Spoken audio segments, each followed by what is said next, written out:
Okay. Correct the following errors found in the books of Mr. Dutt. The trial balance was out by 493 excess credit. Beta, what do you mean by excess credit? Trial balance का credit side कम था कि ज्यादा था? ज्यादा था. Is that okay? The difference दस has been posted to suspense account. उस डिफरेंस को हमने कहां डाल दिया? सस्पेंस अकाउंट, है ना? An amount of ₹100 was received from Didas on 31st 22 but has been omitted to be entered in the cash book. बेटा प्लीज फोकस करना, इस क्वेश्चन की वर्डिंग में थोड़ी सी गड़बड़ है. कैश बुक ये टी शेप भी होती है, लेजर भी होती है और सब्सिडरी बुक भी होती है. तो इसमें एंटर का मतलब दोनों हो सकता है. एंटर का मतलब क्या हो सकता है? दोनों हो सकता है. क्या हो सकता है? पोस्टेड भी, क्योंकि वो लेजर भी है, और एंटर का मतलब सब्सिडरी बुक, मतलब कैश बुक में भी नहीं हुआ, आगे भी नहीं हुआ. इस क्वेश्चन में थोड़ी सी सावधानी बरतनी पड़ेगी. एक लाइन और आगे पड़ी है इसको सॉल्व करने के लिए. The total of return inward book for December has been cast 100 short. मुझे लगता है इसकी एंट्री आ जाएगी सेल्स रिटर्न टू सस्पेंस. क्या ये सही है?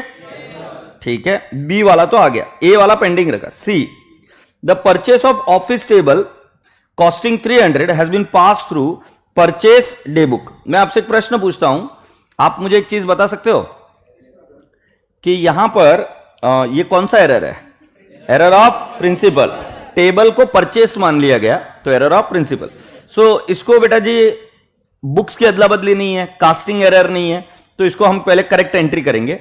परचेस ऑफ टेबल है तो एंट्री क्या होगी? फर्नीचर टू पार्टी, या कैश भी बोल सकते हो.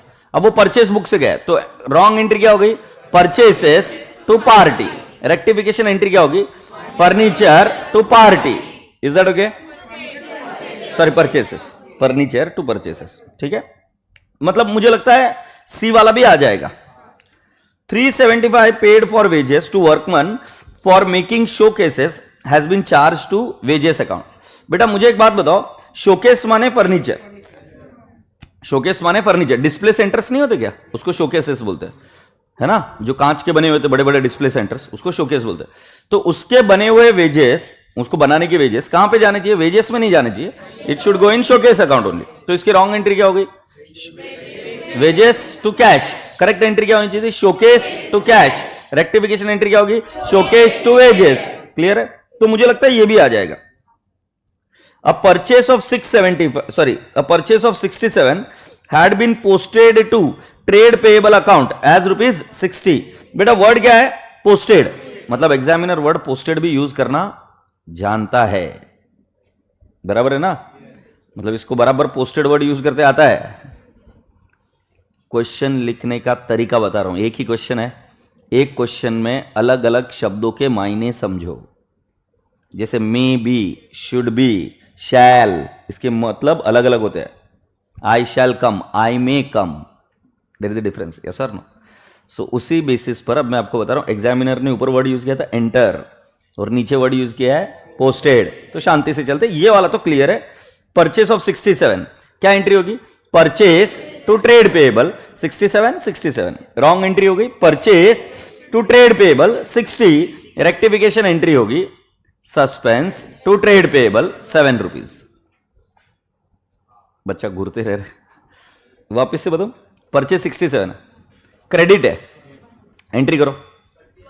परचेस ट्रेड पेएबल या पार्टी या creditor whatever. 67. Wrong entry क्या हुई? परचेस 67 ना, क्योंकि पोस्टेड टू ट्रेड पेएबल है 60 बोला है. सो टू क्रेडिटर कितना बोलेंगे? 60. तो ट्रेड पेएबल को कम गया ना, तो रेक्टिफिकेशन एंट्री क्या आएगी? Suspense to trade payable 7. अभी तो मैं क्वेश्चन ही पढ़ रहा हूं बट मैं बता रहा हूं ये आ जाएगा. मैं तो इसको टिक मार्क कर देते. Now a cheque of 200 received from PC Joshi had been dishonored and was passed to the debit of allowance account. पहले मुझे बताओ चेक रिसीव्ड की एंट्री क्या होती है? रिसीव्ड की बैंक टू पार्टी. अब रॉन्ग एंट्री क्या होगा? सॉरी नहीं मैं बोलूंगा. हाँ, चेक रिसीव्ड की एंट्री क्या बोली? Bank to party. अब इसको डिसऑनर करने की एंट्री क्या होगी? Party to bank. अब बेटा जी रॉन्ग एंट्री क्या हो गई? Allowance to bank. क्योंकि उन्होंने क्या बोला, was pass to the debit of allowance account. अगर बैंक में एरर होगा तो कैश बुक शब्द आएगा। ठीक है, तो ये वाला भी इतना मुश्किल नहीं है, ये मैं करूंगा तब आ जाएगा ये। अब जी, 1000 paid for purchase of motorcycle for mister Dutt had been charge to miscellaneous expense account. बेटा हम किसकी बुक्स में हैं, हम कौन है, मिस्टर दत्त, तो उसके लिए मोटरसाइकिल खरीदी, तो बेटा जी मिसलेनियस एक्सपेंडिचर हुआ कि ड्रॉइंग्स, तो हमारी एंट्री होनी चाहिए drawings to cash bank, wrong entry हो गई miscellaneous expense to cash bank, rectification entry होगी ड्रॉइंग्स, बेस्ट है। Goods amounting to 100 had been returned by customer and were taken into the inventory, but no entry in respect thereof was made into the books. Sales returned to customer. Very good. Now a sale of 200 to Singh and company was wrongly credited to their account. Entry was made correctly in the sales book. All right. A रसगुल्ले, उन्होंने क्या बोला, was wrongly credited to their account, और examiner ने और एक शब्द clearly बोला, was correctly entered in what, sales book, मतलब सेल्स बुक में तो बराबर गया बट पार्टी में लफड़ा हुआ है। एग्रीड। चलिए गोली मारिए, पहला वाला एरर हो भी जाता है आपका, तो मुझे बताइए HI तक आप बराबर करके आ सकते हो कि नहीं? क्या आपको 0 मार्क्स मिलेंगे या कुछ मार्क्स मिलेंगे? मैं आपको कुछ भी नहीं बता रहा हूं, you will be getting at least 70 to 80% of the marks in this question. Okay, so all I am just trying to explain all my dear kids is, जब कभी भी CA फाउंडेशन में ऐसा हो, जो कि होगा आपके साथ, कि एक हाथ चीज़ करेंगे आएगा ही नहीं, फिर ऐसे चिड़चिड़ मचेगी, और ये ज़्यादा नंबर ऑफ एरर्स नहीं आएंगे, कब मैं बताता हूँ, जब आप डायरेक्टली क्वेश्चंस उठाते हो, आज के 15-20 दिन 1 महीने बाद में तुम बोलेंगे चलो रेक्टिफिकेशन रिवाइज करता हूँ, उठाएंगे उसको रिवाइज करने के लिए लेंगे और क्वेश्चन नहीं बनेंगे, चिड़चिड़ मत करना, वापस यही स्टाइल यूज़ करना, धीरे धीरे रेक्टिफिकेशन को करना। तो मैं आपको हमेशा याद दिलाते रहूँगा, रेक्टिफिकेशन आपको एक गो में नहीं आया। प्रॉब्लम 1 याद करिए, 2 प्रॉब्लम हुई थी पूरे एक लेक्चर में, पूरी 2 प्रॉब्लम भी अच्छे से नहीं हुई थी, और अभी ये क्वेश्चन जानबूझकर मैंने लिखा कुछ भी नहीं, आपने ओरली बोला और आपको ओरली भी समझ में आ रहा था कि क्या चल रहा है। शुरुआत में याद करिए वर्ड को समझने के लिए कष्ट हो रहा था, and now you are able to understand it. तो धीरे धीरे ऐसे ही प्रोग्रेस होती है, और जितना आप रिवीजन करते रहेंगे, और ज़्यादा नहीं करना, 15-20 मिनट ही रिवीजन करना, हर रोज़ किसी भी टॉपिक का करना, उसको रिवीजन बोलते हैं। 2-2 घंटे एक चीज़ को लेकर बैठ के वो रिवीजन नहीं होता है। जो शॉर्ट में रिवीजन होता है ना, जैसे पावर नैप होता है, वैसे पावर रिवीजन है ना, शॉर्टेस्ट टाइम में जो जो इंपॉर्टेंट चीज़ें वो देख कर निकालना, उसके लिए बराबर से हाईलाइट करके रखो, फास्ट फॉरवर्ड में रिवीजन भी होगा। हाईलाइट बराबर से करके रखना, जो इनएफिशिएंट लोग हैं ना वो शुरुआत से पूरा करते हैं, और जो एफिशिएंट लोग हैं ना वो उसी एरिया को चेक करते हैं जहाँ पर चेक करना है। Do you realize this? Yes. So बेटा जी लिखना शुरू करते हैं in the books of mister Dutt. Mister Dutt, rectification entry के लिए फॉर्मेट बना लीजिए, और फिर इसके नीचे वर्किंग नोट भी बनाना पड़ेगा। वर्किंग नोट का फॉर्मेट आपको तो पता ही है, करेक्ट एंट्री, रॉन्ग एंट्री और रेक्टिफिकेशन एंट्री।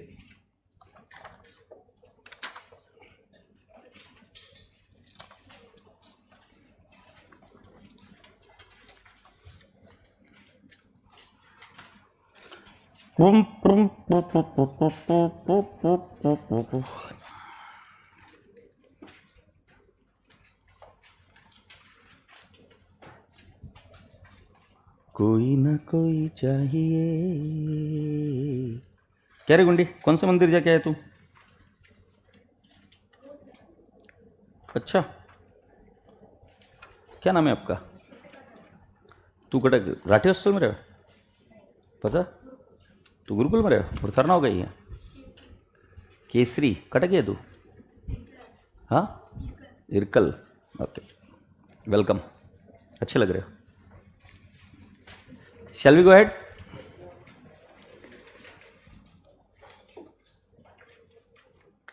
देखो बेटा, एन अमाउंट ऑफ 100, बेटा अभी मेरे को आंसर तुमसे चाहिए, और तुम पर भरोसा है, भरोसा तोड़ना मत, कोशिश तो करना। ये क्वेश्चन 1 मैंने कुछ भी नहीं सिखाया, मैंने बोला एंटर्ड का मतलब दोनों हो सकता है, क्योंकि कैश बुक ऐसी भी है और ऐसी भी है। फिर मैंने बोला जब ऐसा मुश्किल आए तब हम क्या करते, क्वेश्चन को पूरा पढ़ा, अब उससे आपको इंटरप्रेट करके बताना कि क्या हुआ होगा। सो पढ़ते, N amount of 100 was received from दी दास 31 दिसंबर को, but has been omitted to enter in the cash book. और तुमने नीचे की भी लाइनें पढ़ी थी। ओके, अब मैं आपको पूछ रहा हूं दोनों ही इफेक्ट नहीं गए कि एक इफेक्ट नहीं गया? मैं बोल रहा हूं तुमने सोचा नहीं है, तुमने सोचा नहीं, तुमने सोचा नहीं, क्योंकि पूरे क्वेश्चन में पढ़ लो, जहां पर भी एक इफेक्ट गया है वहां पर वर्ड पोस्टेड एग्जामिनर ने यूज किया है, जाके चेक करो। और मुझे दूसरा एक भी, मतलब आज तक एक भी एरिया बता दो जहां पर वर्ड एंटर्ड यूज किया है और उसका मीनिंग ये आ रहा है कि एक ही इफेक्ट गया है। इनफैक्ट अगर लास्ट का क्वेश्चन देखोगे तो सब्सिडरी बुक में एरर नहीं, क्या बोलते हैं, लास्ट वाला बोलेंगे तो उन्होंने करेक्टली वर्ड एंट्री यूज किया है, entry was made in the sales book बोलकर बोला है। तुमको क्वेश्चन को पढ़ना ही नहीं है चलो। और ये हिंट दी थी क्या नहीं दी थी मैंने? मतलब मैंने बताया था एग्जामिनर को वर्ड पोस्टेड पता है और वो जब यूज करना है तब यूज कर रहा है, बताया था कि नहीं? तो कैश बुक में वर्ड यूज नहीं कर सकता था क्या? उसको अगर ये बोलना था कि भाई साहब वो दूसरे अकाउंट में करेक्ट पोस्टिंग गई है, वो बोल देता। अगर सिर्फ कैश बुक में एरर होता तो क्या बोलता कि कैश बुक में एंट्री नहीं हुई है बट अकाउंट में पोस्टिंग बराबर हो गई है। सेल्स बुक के बारे में बोला कि नहीं बोला? चेक करो ऐसा। इसके ऊपर और एक एरर था जिसके अंदर यह भी बोला है कि भाई साहब इस अकाउंट में हम करना भूल गए थे बट दूसरी जगह पे बराबर से पोस्टिंग हो गई। वो कौन सा है भाई?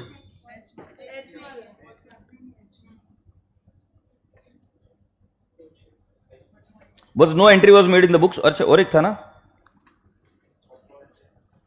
वो पोस्टेड वर्ड कहां है? ये किधर है? हाँ, a purchase of 67 has been posted to trade payable as 60। बोल रहा है ना एग्जामिनर वर्ड पोस्टेड के साथ में कि ट्रेड पेबल में 60 गया है, जहां पर एरर हुआ है बता पा रहा है। तो बेटा जी आप मुझे बताइए आपकी कौन सी एंट्री होती है? कैश रिसीव्ड फ्रॉम दीदास, इसकी एंट्री होती है कैश टू दीदास। अगर दीदास में एरर होता तो क्या बोलता कि मतलब एरर नहीं होता दीदास में, दीदास में एरर नहीं होता तो क्या बोलता कि अमाउंट रिसीव्ड फ्रॉम दीदास was not recorded or entered in the cash book but correctly posted to दीदास अकाउंट। ऐसा उसने बाकी की जगह पे शब्द रचना यूज करी है। जब भी उसने सब्सिडरी बुक के बारे में बात करी है तो उसने लिखा है कि इस बुक में तो लिख दिया हमने बट ट्रेड पेएबल में पोस्टिंग गलत चली गई या ट्रेड पेएबल में पोस्टिंग सही चली गई, बोला है ना ऐसा। एक प्रॉब्लम में एग्जामिनर की वर्डिंग सेम रहेगी। आने वाले समय में ध्यान में रखना, जब आप बिजनेस में जाओगे सारा गेम शब्दों पर टिका हुआ है, स्पेशली इनकम टैक्स लॉ। क्या शब्द का क्या मीनिंग, तुमको आने वाले समय में अंकिता मैम सिखाएंगी वर्ड। गारंटी और वारंटी दोनों एक नहीं है, सिखा दिए क्या? नहीं, तो आएगा गारंटी और वारंटी दोनों एक नहीं है। Sale and agreement to sale same नहीं है। ये आप सीखोगे चीजों को, तो प्लीज अब शब्दों पर फोकस करो। अब इस क्वेश्चन में पूरी क्लास को क्लियर है। वहां पर एंटर्ड का मतलब यही है कि दोनों तरफ डिफेक्ट नहीं गया। चलिए भी आगे, हियर वी गो। पहली वाली एंट्री लिख दीजिए बेटा जी, ये डायरेक्टली कर सकते हैं, इसके लिए वर्किंग नोट की जरूरत नहीं है। कैश टू दीदास कितना अमाउंट आएगा बेटा जी? 100। दूसरा वाला पढ़ते बेटा, the total of return inward. तो हम बोलेंगे रिटर्न इनवर्ड या sales return account debit. Return नहीं, रिटर्न इनवर्ड भी बोल दिया तो चलता है। Return inward account debit to suspense account. दोनों शब्दों को यूज करना बहुत इंपॉर्टेंट है, बच्चों को पता रहना चाहिए कि रिटर्न इनवर्ड और सेल्स रिटर्न एक ही है। Purchase of office table costing 300 has been pass through purchased day book. Shall we do go ahead? So बेटा जी करेक्ट एंट्री क्या होगी? फर्नीचर टू कैश कैसे होगा बेटा? परचेस बुक में लिखा है तो क्रेडिट ही होना चाहिए ना। मतलब मैं टेक्निकल बात कर रहा हूं, कैश बोलोगे तो भी आंसर वही आएगा, बट टेक्निकल बात क्या कर रहा हूं, परचेस बुक में तो क्रेडिट ट्रांजेक्शन ही जाएगी ना, तो ये फर्नीचर उधार का ही होगा। ये 300 इस पोट्टे ने कहां डाल दिया उसको? Purchases to party 300 rectification entry क्या आएगी? Furniture to purchases. कितना बोलेंगे बेटू? 300।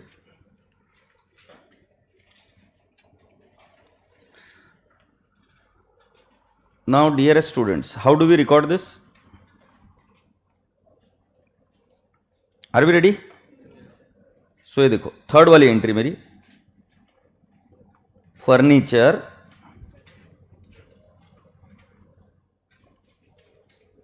टू परचेसेस, कितना लिख देंगे पिल्लू? 300। अच्छा मैं एक बात पूछूं, इसके अंदर कोई भी P and L adjustment word आएगा? क्यों? अगला साल नहीं बोला। अच्छा इसमें वर्ड सस्पेंस कब नहीं आता? Before trial balance. वाह लवली पीपल, वेरी गुड। ये थर्ड हो गया। फोर्थ वाला, wages paid for making showcase. So बेटा जी इसकी एंट्री भी फर्नीचर टू कैश बोलू क्या? वर्ड पेड यूज किया हुआ है, क्रेडिट नहीं हो सकता, वर्ड पेड है। चेक करिए कितना आएगा बेटा जी? 375, 375। रॉन्ग एंट्री क्या हुई? Wages to cash 375, 375। What is the wrong entry? A rectification, furniture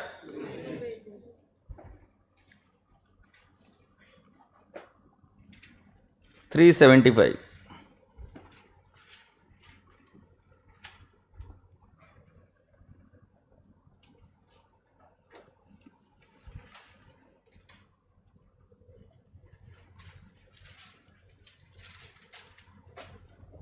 Shall we go ahead? क्या लिखेंगे? फर्नीचर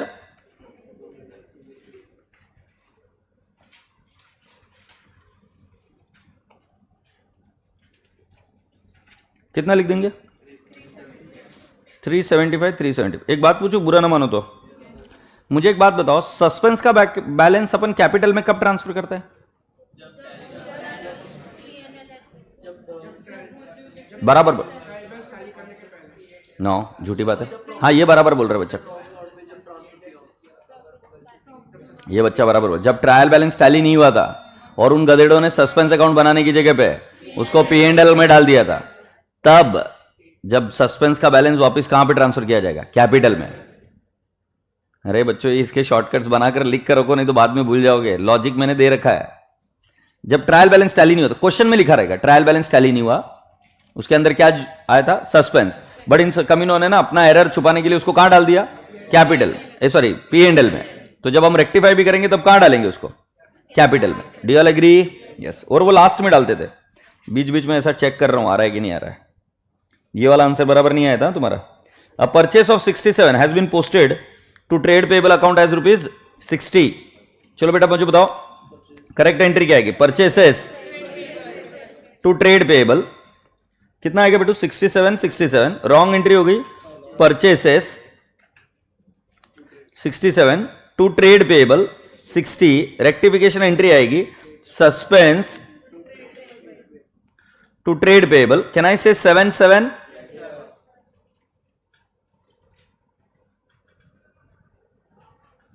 सर क्या फर्नीचर को ऑफिस टेबल से एंट्री कर सकते? कर दो बेटा, क्या बोलूं, कर दे बेटा। 5। बताओ भाई साहब एंट्री क्या करेंगे? Suspense account debit to trade payable. बोलो ना कितना है? तुम 7 बोल रहे हो, मैं भी 7 बोल रहा हूं। चलिए जी अगला कौन सा है?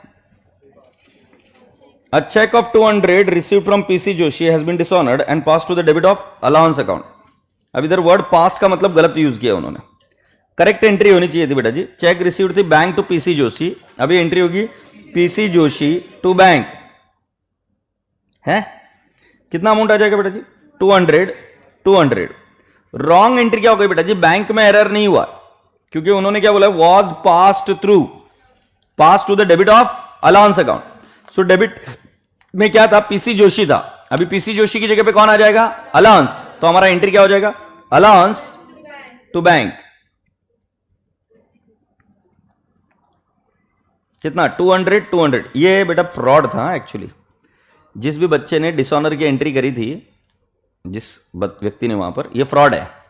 पीसी जोशी को हम तब डेबिट करेंगे जब उनसे पैसा आना है, बट उसका नाम बाहर ना आए।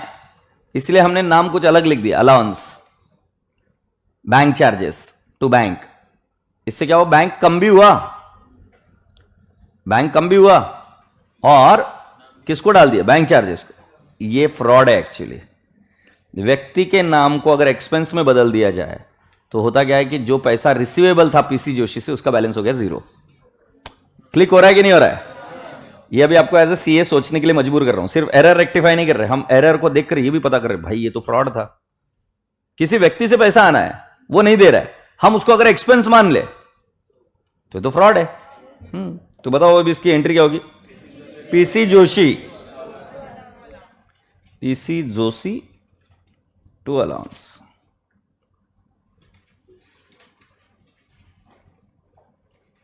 टू हंड्रेड बोलेंगे नहीं आप मुझे, बोलो फिर। 6th वाला PC Joshi to allowance account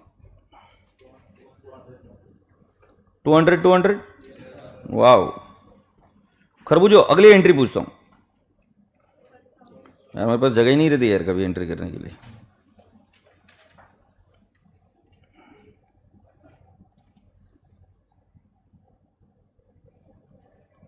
tongue tongue tongue tongue tongue tongue tongue. 7वीं number की एंट्री देखते हैं अभी।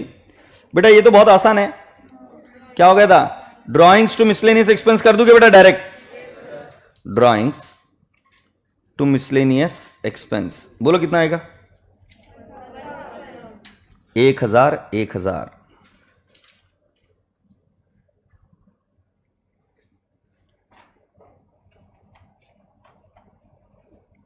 Now shall we read it?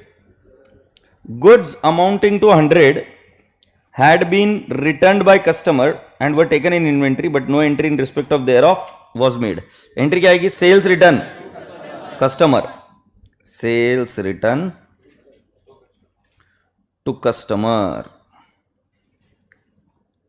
कितना आएगा पिल्लू, 100। ओके 100। थोड़ी सी और जगह चाहिए प्रभु, दे दो, दे दिया। हाँ खरबूजो, ये 9th एंट्री बता दो। सो बेटा जी was wrongly credited to their account. अच्छा, इसका आप पहले करेक्ट रॉन्ग एंट्री करना पड़ेगा। करेक्ट एंट्री क्या होनी चाहिए थी, Singh is king to sale 200। Wrong entry क्या हो गई, no debit to sales to Singh. Singh को कितना गया, सेल्स को कितना गया, रेक्टिफिकेशन एंट्री क्या आएगी, सिंग कितना लिख दूंगा, टू सेल्स बशी आणि गाव भर नाचत फिरायचं 400। सिंग टू सस्पेंस 400। ओके पिल्लू,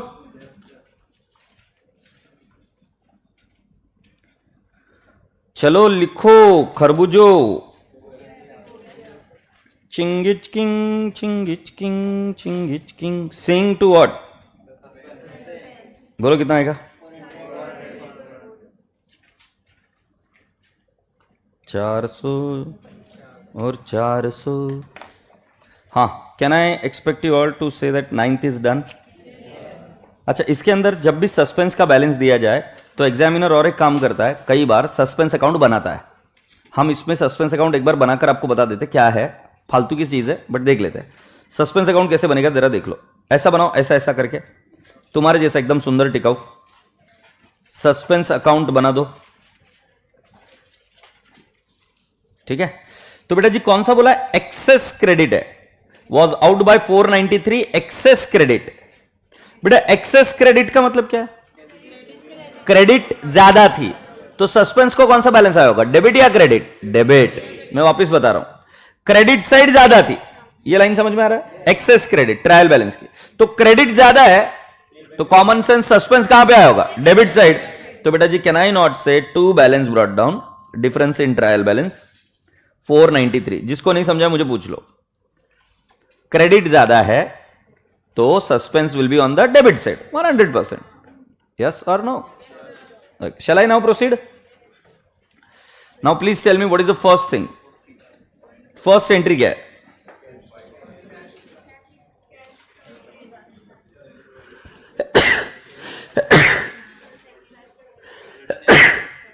एक्सक्यूज मी, तो ये टैली इसमें सस्पेंस नहीं जाएगा, इसमें जाएगा क्या? तो इधर लिखेंगे बाय रिटर्न इनवर्ड। बोल बेटू कितना है? Return inward 100। हैप्पी? ओके पिल्लू, रिटर्न इनवर्ड आ गया, इसको टिक मार्क करो, ये वाला हो गया। फर्नीचर टू परचेज इसमें नहीं आएगा, फर्नीचर टू वेजेस नहीं आएगा, सस्पेंस टू ट्रेड पेएबल, तो सस्पेंस के डेबिट साइड में टू ट्रेड पेएबल कितना आएगा बेटा जी? 7। Okay, so suspense to trade payable. PC Joshi to allowance नहीं आएगा, ड्रॉइंग्स टू मिसलेनियस नहीं आएगा, सेल्स रिटर्न टू नहीं आएगा, Singh to suspense by Singh and company कितना है बेटा? 400। टैली हुआ गया? ये हर बार टैली होना जरूरी नहीं है, ये टैली नहीं हो तो उसका बैलेंस निकाल कर आ जाना। आई रिपीट, ये हर बार टैली होना जरूरी नहीं है, क्योंकि ऐसा हो सकता है ना कि कुछ एरर रेक्टिफाई हुए, कुछ और भी बाकी है अभी, तो टैली कहां से होगा? तो जैसे जैसे एरर आप फिगर आउट करने लगते हो, यू कीप पोस्टिंग इट, आप उसको डालते रहते हो यहां पर, बट एक आध एरर मिला ही नहीं तो उससे ट्रायल बैलेंस टैली नहीं होगा, शायद से वो पड़ा रहेगा पेंडिंग, फिर हम एरर को ढूंढते रहेंगे। तो जरूरी नहीं कि हर बार सस्पेंस अकाउंट एग्जाम में टैली हो, इज दैट ओके? उसके बेसिस पर मत डिसाइड करना कि सही है गलत है। ये क्वेश्चन कौन सा होगा? 9th।